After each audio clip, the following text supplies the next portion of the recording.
Assalamu alaikum everyone. My name is Ishal Saqib and I'm a clinical nutritionist and dietitian. सो आज का जो topic है that is Honey. तो basically बहुत सारे लोगों को पता नहीं होता कि शहद के कितने फ़ायदे होते हैं। शहद बेसिकली बहुत सारे लोग इस्तेमाल करते भी होंगे डिफरेंट फॉर्म्स में, लेकिन जनरली लोग स्वीटनेस के लिए यूज़ करते हैं या फिर शुगर का एक हेल्दी ऑल्टरनेटिव समझ के यूज़ कर लेते हैं। और उसके अलावा उन्हें बहुत सारे लोगों को ये नहीं पता कि इससे क्या क्या हेल्थ बेनिफिट्स हैं। तो मैं आज आपको वो हेल्थ बेनिफिट्स बताऊंगी सो दैट आपको आइडिया हो नेक्स्ट टाइम अगर आपको कोई इस तरह की कॉम्प्लिकेशन है तो आप हनी का इस्तेमाल कर सकते हैं। पहली चीज़ ये है कि हनी का इस्तेमाल किस एज के लोगों ने नहीं करना।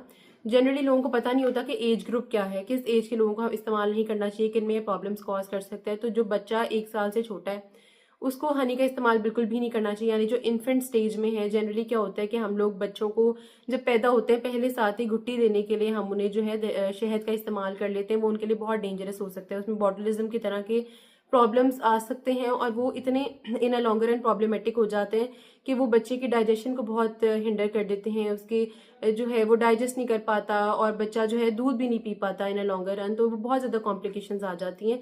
उसके अलावा और भी मेजर कॉम्प्लिकेशंस है, कोई 5 to 10% जो है केसेस उनमें इतने सिवियर हो जाते हैं कि जो है मॉर्बिडिटीज भी हो सकती हैं और फेटल भी हो सकता है ये। तो इसीलिए बेटर होता है कि ना दिया जाए। और भी कॉम्प्लिकेशंस हैं लेकिन वो मैं किसी और वीडियो में आपको डिटेल में बताऊंगी कि शहद लेने से बच्चे में क्या हो सकता है। लेकिन बेसिकली बच्चे की बॉडी में एंजाइम नहीं बना होता वो, और एंजाइम्स आहिस्ता आहिस्ता बनते हैं।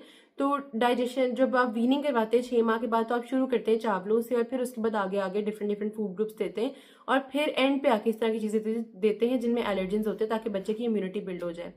तो बच्चों में ये बिल्कुल भी हेल्प नहीं करता। बहुत सारी मदर्स क्या करती हैं कि छोटे छोटे बच्चों को जो 1 साल से छोटे हैं उनके फीडर्स में डाल के दूध देने लग जाती हैं। बहुत रॉन्ग अप्रोच है, आपने ये नहीं करना। अब उसके अलावा बाकी जितने भी एज ग्रुप हैं 1 ईयर ऑनवर्ड्स वो शहद ले सकते हैं। डायबिटिक्स तरह ये है कि वो थोड़ा सा कम क्वांटिटी में लें।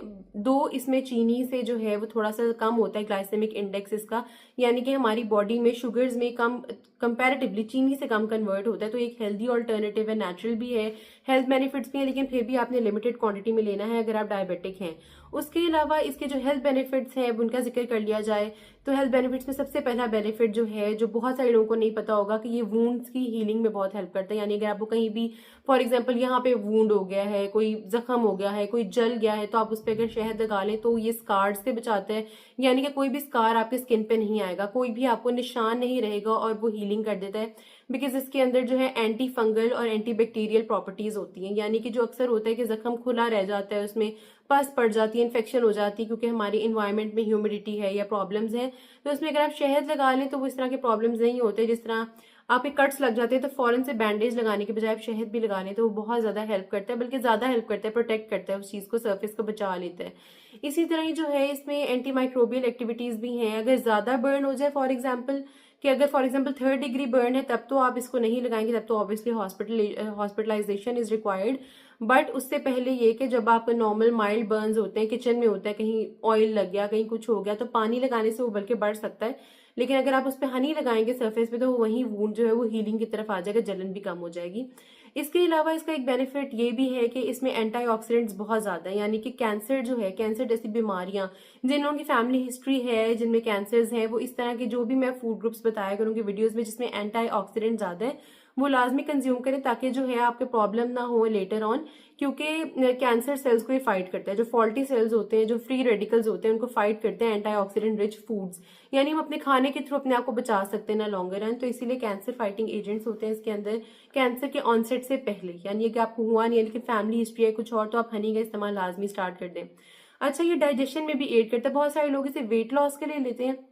वेट लॉस में अगर इसका डायरेक्ट इम्पैक्ट नहीं भी है, मतलब ये नहीं कि आप सिर्फ बाकी सारा खाना खाते रहे और सिर्फ शहद वाला पानी पी ले तो आपका वेट रिड्यूस हो जाएगा, इस तरह नहीं होता। उसमें ये होता है कि वेट लॉस के लिए जो है ना आपको डाइजेशन अच्छी होना जरूरी है। तो ये आपको डायरेक्टली हेल्प नहीं कर रहा लेकिन इनडायरेक्टली हेल्प करता है कि डाइजेशन इंप्रूव कर देता है बहुत ज्यादा और उसके साथ जो है वेट लॉस हो जाता है। यानी कि आपके जो है स्टमक में जो जितना भी आप खाना वगैरह लेते हैं वो एक तो एब्जॉर्ब अच्छे से हो जाता है, उसके अलावा अच्छे से बाउल मूवमेंट्स अच्छी हो जाती हैं, कॉन्स्टिपेशन जैसे इश्यूज नहीं आते और ईजी हो जाता है। उसके अलावा जो इसका एक और बेनिफिट ये है कि जब आप खाना खाते हैं जनरली क्या होता है बहुत सारे लोगों को खाना खाने से पहले, जो स्टमक पेशेंट्स हैं उनको ये खाना खाने से पहले बहुत सारी मेडिसिन देनी पड़ती हैं जो कि उनके स्टमक के लिए बहुत सारी मेडिसिन भी जो कंज्यूम कर रहे होते हैं उनको एक पहले कैप्सूल लेना होता है जिसमें राइजिक भी हो सकता है, different different capsules and different name से उसको कंज्यूम करते हैं तो स्टमक को वो लाइन अप कर लेते हैं और वो फिर प्रॉब्लम नहीं कॉज करता है। जैसे अल्सर्स होते हैं या स्टमक से ब्लीडिंग होने लग जाती है, कोई गैस्ट्रो इंटेस्टाइनल इश्यूज होते हैं, तो फिर आप वो कैप्सूल्स लेते हैं। अगर आप वो कैप्सूल्स लॉन्गर रन में नहीं लेना चाह रहे तो आप खाने से पहले 1 चम्मच शहद ले लेते हैं, तो वो आपको बहुत ज्यादा हेल्प करता है, क्योंकि वो स्टमक को जाके प्रॉपर स्टमक को लाइन अप कर लेता है। तो जब आप शहद लेंगे लाइन अप कर लेगा, उसमें ब्लीडिंग नहीं होगी, आप जो भी खाना वगैरह खाएंगे डाइजेस्ट अच्छा होगा और आपको अल्सर्स वगैरह के प्रॉब्लम से बचाता है। So this is part 1 of this video. मैं नेक्स्ट और इसके जो हेल्थ बेनिफिट्स हैं वो मैं नेक्स्ट वीडियो में अपलोड करूंगी, ताकि आपको पता लगे कि कितने हेल्थ बेनिफिट्स हैं शहद के। इसमें बहुत ज्यादा बीमारियों के शिफा है। Hope this video help you. If you like my video, subscribe to my channel, and if you have any other suggestions, just comment down below. Thank you.